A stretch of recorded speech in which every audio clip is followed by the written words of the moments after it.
সবাইকে ধন্যবাদ জানাই যারা আসছেন এখানে। অনেক গণমাধ্যম কর্মীরা আসছেন, আমাদের দলের নেতা কর্মীরা আছেন ফেনী জেলার, আমাদের জন্য অত্যন্ত। আমি সবাইকে ধন্যবাদ জানি এবং বিসমিল্লাহির রহমানির রহিম বলে আমাদের অফিস উদ্বোধন ঘোষণা করছি। Thank you. সালাম আলাইকুম। সালাম আলাইকুম। অনেক কষ্ট করে আসছেন দেখা যায়।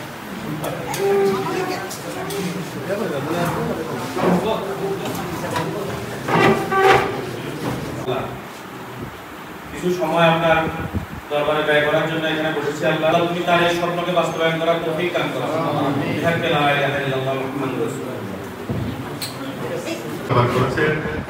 আপনাদেরকে আমাদের পার্টির পক্ষ থেকে আন্তরিক ধন্যবাদ জানাচ্ছি। সবাইকে অশেষ ধন্যবাদ।